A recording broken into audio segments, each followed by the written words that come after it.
Welcome to Jyotika मंत्रा। कैसे हैं आप सब? आई होप आप सभी खुश होंगे, स्वस्थ होंगे और मौज में होंगे। हाजिर हैं हम एक नई वीडियो के साथ, एक नए टॉपिक के साथ। लेकिन उससे पहले अगर आपने अभी तक मेरे चैनल को सब्सक्राइब नहीं किया तो मेरे चैनल आज हम आपके लिए लेकर आए हैं इंदिरा एकादशी। कब है, शुभ मुहूर्त क्या रहेगा, क्या महत्व है और कथा के बारे में। एकादशी का अपना धार्मिक और आध्यात्मिक महत्व होता है। इस शुभ दिन पर भगवान विष्णु की पूजा बहुत ही भक्ति और समर्पण के साथ की जाती है। इंदिरा एकादशी पितृपक्ष में पड़ने वाली वह एकादशी है जिसका व्रत करने से आपके मोक्ष के द्वार खुल जाते हैं। इंदिरा एकादशी के दिन श्रद्धापूर्वक व्रत करने और पूजा करने से आपके पितरों को भी मुक्ति मिलती है, उनकी आत्मा को शांति मिलती है। प्रत्येक सनातनी को अपने पितरों की मुक्ति हेतु इस एकादशी का व्रत अवश्य करना चाहिए। अश्विन मास के कृष्ण पक्ष की एकादशी तिथि को हम इंदिरा एकादशी का व्रत रखते हैं। इंदिरा एकादशी का शुभ मुहूर्त क्या रहेगा? इंदिरा एकादशी तिथि का आरंभ हो जाएगा 9 अक्टूबर 2023 दोपहर 12:36 पर और एकादशी तिथि का समापन होगा 10 अक्टूबर 2023 साय 3:08 पर। उदया तिथि के अनुसार इंदिरा एकादशी का व्रत 10 अक्टूबर मंगलवार को रखा जाएगा। व्रत का पारण 11 अक्टूबर को किया जाएगा। व्रत के पारण का शुभ मुहूर्त रहेगा 11 अक्टूबर को प्रातः 6:19 से लेकर 8:38 तक। एकादशी का व्रत करने के बाद व्रतियों को अनाज, फल और सामर्थ्य के अनुसार धनराशि का दान किसी जरूरतमंद ब्राह्मण को करना चाहिए। क्या है इंदिरा एकादशी का महत्व? इंदिरा एकादशी को लेकर ऐसा माना जाता है, जो भी इस एकादशी का व्रत रखता है उससे भगवान विष्णु प्रसन्न होते हैं और साथ ही उसे पूर्वजों का भरपूर आशीर्वाद भी मिलता है। शास्त्रों में इंदिरा एकादशी को लेकर ऐसा बताया गया है कि यदि आप इंदिरा एकादशी का व्रत करके उसका पुण्य पितरों को दान करते हैं तो आपके वे पूर्वज जिन्हें किन्हीं कारणों से मुक्ति नहीं मिल पाई है, उनकी आत्मा को शांति मिलती है। इसके साथ ही यह भी बताया गया है कि व्रत करने वाले को नरक नहीं जाना पड़ता और पितृदोष से भी मुक्ति मिलती है। इंदिरा एकादशी का व्रत पितृपक्ष के दौरान पड़ता है, इसलिए व्रतियों को श्राद्ध में कुछ नियमों का पालन करना चाहिए। दशमी तिथि को सूर्यास्त के बाद भोजन नहीं करना चाहिए। दशमी तिथि के दिन पवित्रता का पालन करना चाहिए। उसके बाद अगले दिन एकादशी तिथि में सुबह जल्दी स्नान करके व्रत का संकल्प लेना चाहिए। श्राद्ध तर्पण करें और भगवान विष्णु की पूजा उपासना करनी चाहिए। उनको सात्विक भोजन, फल, दूध, मेवा, तुलसी दल इत्यादि का भोग लगाना चाहिए। उसके उपरांत भगवान के भोग का थोड़ा सा प्रसाद गाय को खिला देना चाहिए। फिर ब्राह्मणों को भोजन करवाना चाहिए। उसके बाद अगले दिन द्वादशी तिथि में दान दक्षिणा देने के बाद ही व्रत का पारण करना चाहिए। इंदिरा एकादशी पर क्या नहीं करना चाहिए? एकादशी व्रत के दिन अपने पितरों की मुक्ति हेतु भगवान के समक्ष दीपक जलाकर गीता का पठन या फिर श्रवण करना चाहिए।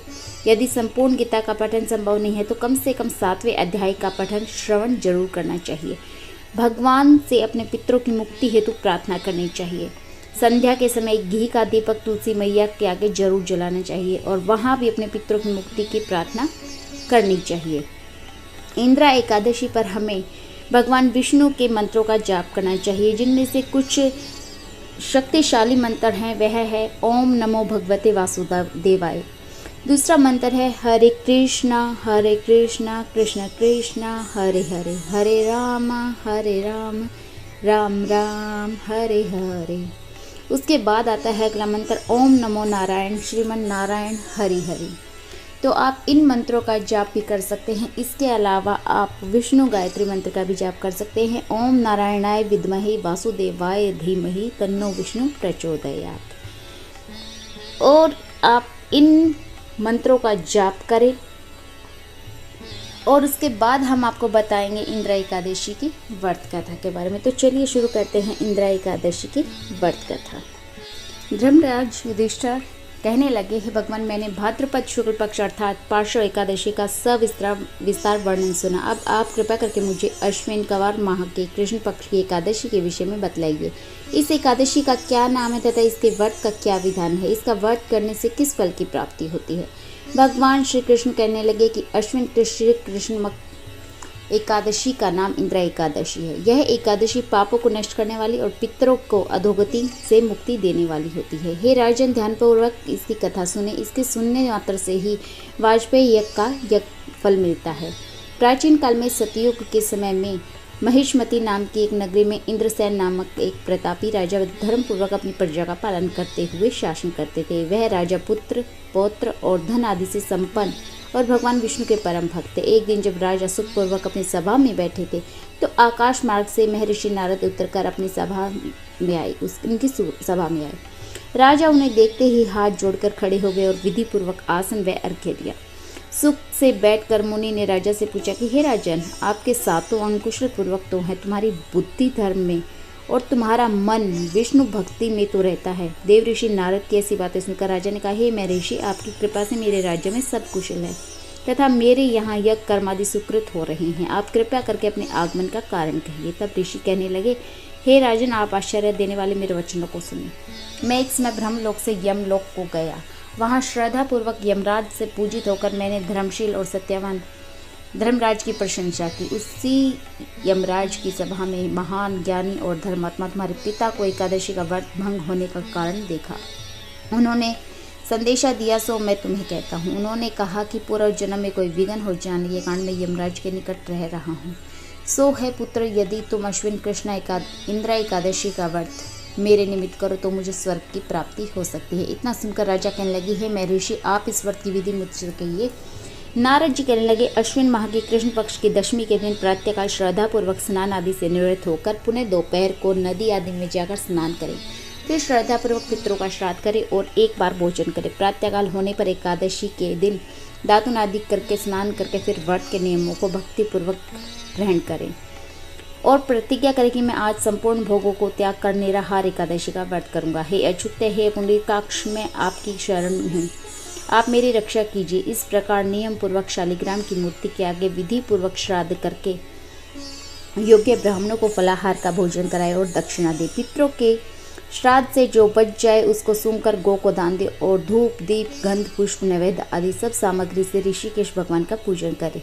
रात में भगवान के निकट जागरण करे। उसके पश्चात द्वादशी के दिन प्रातःकाल होने पर भगवान का पूजन करके ब्राह्मणों को भोजन कराए।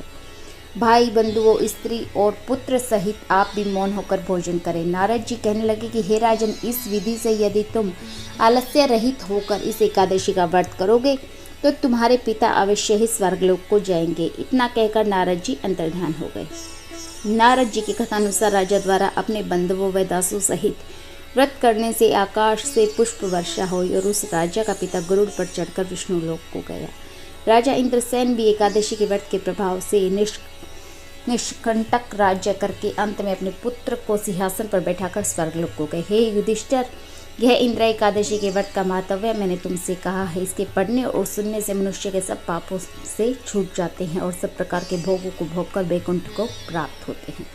तो ये रही इंदिरा एकादशी की व्रत कथा। और इंदिरा एकादशी कब है, शुभ मुहूर्त क्या है, महत्व क्या है, कैसे हमें करना चाहिए, आज इन सभी बातों के बारे में हमने बात की है। तो मिलेंगे बहुत जल्द एक नई वीडियो के साथ, नए टॉपिक के साथ। नमस्ते। अगर आपने अभी तक चैनल को सब्सक्राइब नहीं किया है तो चैनल को सब्सक्राइब करें। Like, share and subscribe. नमस्ते।